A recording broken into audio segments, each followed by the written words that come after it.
Halloween est célébré chaque 31 octobre dans de très nombreux pays et principalement dans les pays anglophones comme les États-Unis, le Canada, l'Irlande, l'Écosse, la Grande-Bretagne, etc., où elle prend une grande ampleur pendant tout le mois d'octobre.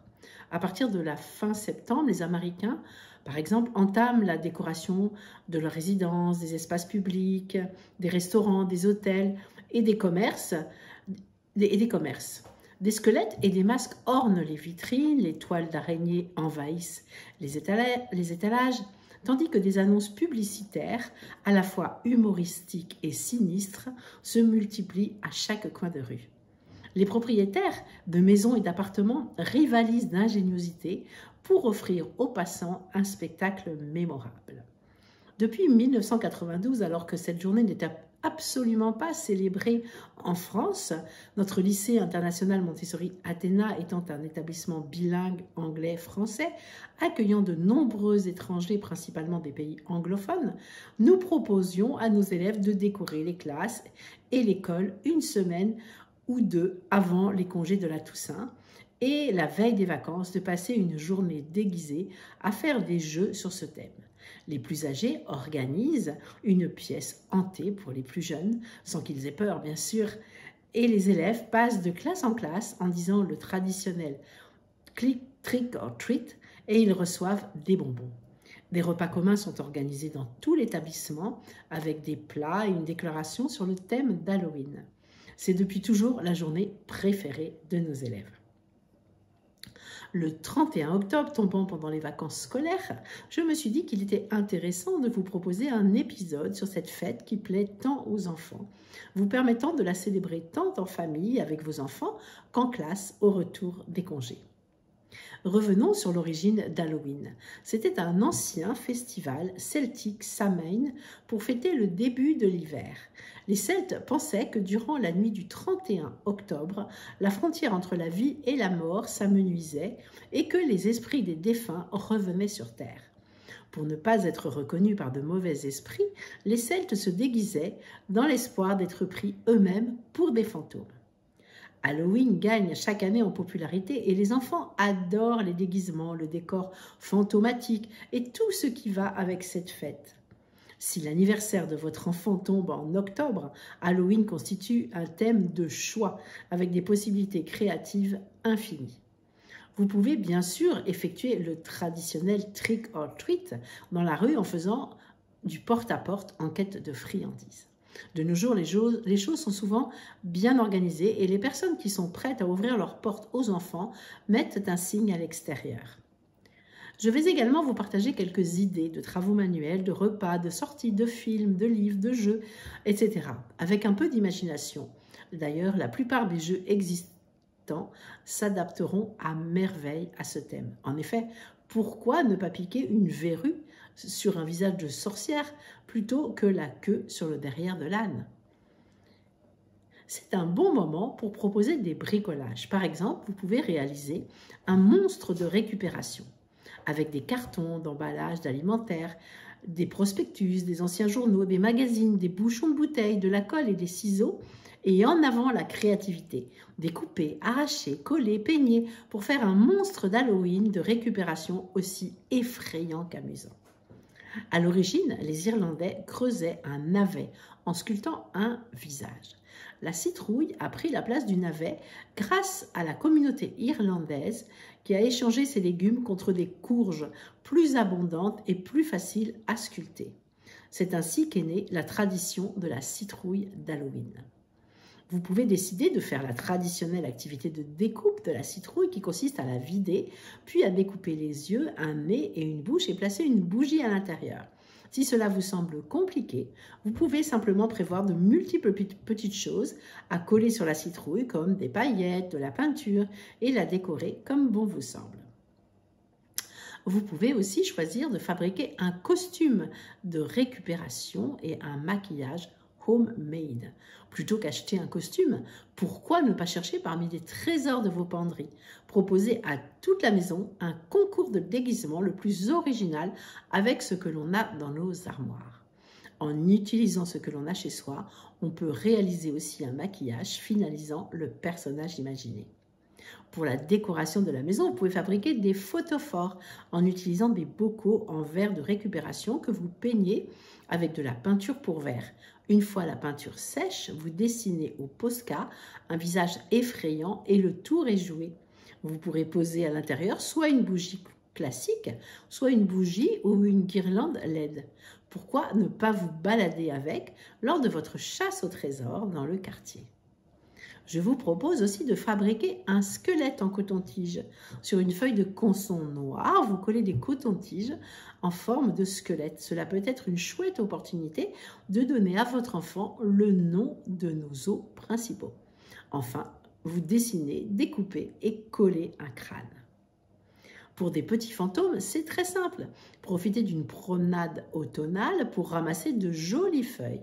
Faites-les sécher, puis soit vous dessinez un visage directement sur les feuilles les plus orangées avec un feutre Posca noir, soit vous peignez les feuilles en blanc, vous attendez que la peinture sèche et ensuite vous dessinez un visage avec un feutre Posca noir. Vous les accrochez dans la maison avec du fil de pêche. Cela fera une très jolie décoration d'Halloween. Les enfants adorent plonger leurs mains dans des bacs sensoriels répugnants. Vous pouvez faire un fond avec des spaghettis cuits, colorés et collants, ou avec de la pâte slim, ou avec des perles d'eau ou du tapioca. Et vous cachez à l'intérieur des petits objets liés à Halloween, comme des mini-araignées, des mini-citrouilles, de faux yeux, etc., que votre enfant va devoir saisir avec les doigts. Passons maintenant à la cuisine. Préparer des bonbons en gélatine est quelque chose de très simple. Il vous faut du jus de pomme, du jus de citron, un peu de sucre et des collants alimentaires. Vous faites bouillir des jus avec un peu de sucre dans une casserole. Hors du feu, vous ajoutez la gélatine ramollie. Dans l'eau froide, vous ajoutez quelques gouttes de colorant alimentaire, puis vous versez dans des mini-moules en silicone. Laissez au frigo durcir environ 3 heures, puis les démouler et les rouler dans du sucre en poudre et ils sont prêts. Il existe aussi de nombreuses recettes de cuisine aussi délicieuses et rigolotes qu'effrayantes. Par exemple, des saucisses momies que vous fabriquez avec des saucisses enroulées dans de la pâte feuilletée. Des biscuits doigts de sorcière. Vous préparez une pâte à biscuits sablés que vous façonnez en forme de doigt.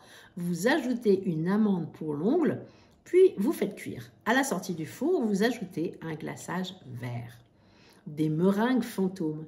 Vous préparez une pâte à meringue et vous façonnez à la douille des petits fantômes et vous ajoutez des yeux avec du chocolat fondu. Je vous suggère un menu d'Halloween, c'est-à-dire qu'il va être à 100% orange et constitué entre autres de fruits et légumes de saison. D'abord une soupe de potiron, un gazpacho de carottes, des frites de patates douces et saumon fumé ou du poulet sauce curry, des toasts de fromage cheddar ou demi-molette et pour le dessert, une salade de fruits composée de kaki, mangue, orange ou alors un carrot cake ou encore une tarte à la citrouille. Pour les sorties, c'est assez facile car de nombreux parcs d'attractions créent des événements et décorent leur parc sur ce thème de cette incroyable fête. Par exemple, le parc Astérix, le parc Saint-Paul, Disney. Dans les fermes de Galie, il y a la fête de la citrouille et certainement dans de nombreuses cueillettes en France. Pour les plus grands, certaines villes proposent des courses d'orientation ou trails nocturnes, spéciales zombies ou épouvantes. Certains châteaux et musées proposent aussi des soirées hantées. Il vous suffira de regarder ce qui se passe près de chez vous. Vous pouvez aussi décider de rester à la maison et de faire des jeux en famille. Par exemple, une chasse aux fantômes, araignées, phosphorescents. Il s'agit de cacher dans la maison des petits fantômes ou des araignées phosphorescentes. Vous éteignez la lumière et vous profitez de la nuit pour partir à la chasse afin de les retrouver. Vous pouvez aussi organiser un jeu de piste effrayant dans la maison. Transformez votre maison en maison hantée et organisez un jeu de piste dans le noir à la torche avec à la clé un petit seau de friandises à partager. Pour les plus petits, un parcours sensoriel avec plusieurs bacs à découvrir pieds nus dans le noir ou à l'aveugle. Un bac avec des fils chenilles aux couleurs d'Halloween, un avec du sable élastique orange avec des araignées, un autre avec des créatures poilues, un avec des insectes en plastique dans des perles d'eau ou du tapioca, un avec une toile d'araignée et enfin un dernier avec du slime violet et des insectes. Vous pouvez choisir une soirée cinéma avec des films qui font peur ou des films sur Halloween à bien choisir en fonction des enfants et de leur sensibilité. Par exemple, Monstres et compagnie, La famille Addams, Casper, Petit vampire, Beetlejuice, E.T., Coco, SOS fantôme, Maléfique. Et des films plus d'horreur pour vos plus grands en fonction de leur capacité à frissonner et votre seuil de tolérance. Vous pouvez aussi faire un apéro blind test de musique de films d'horreur avec les plus grands. Vous pouvez aussi choisir de lire des histoires qui font peur. Je vous propose quelques titres. Va-t'en, grand monstre vert. Ça n'existe pas. Le piratosaure et le fantôme de Barbedure. La maison hantée. Le géant de Zeralda. Le monstrueux livre des monstres. Mon petit cherche et trouve d'Halloween. Cache-cache monstrueux, mon château hanté, l'apprenti fantôme, Vladimir le vampire, 3 fantômes. Je mettrai tout ça dans l'article que je mettrai sur mon blog. Toutes les occasions sont bonnes pour apprendre. Pour le développement du vocabulaire, vous partez à la découverte des différentes courges et cucurbitacées avec leurs noms, puis vous étudiez leur anatomie ainsi que le cycle de vie de la citrouille.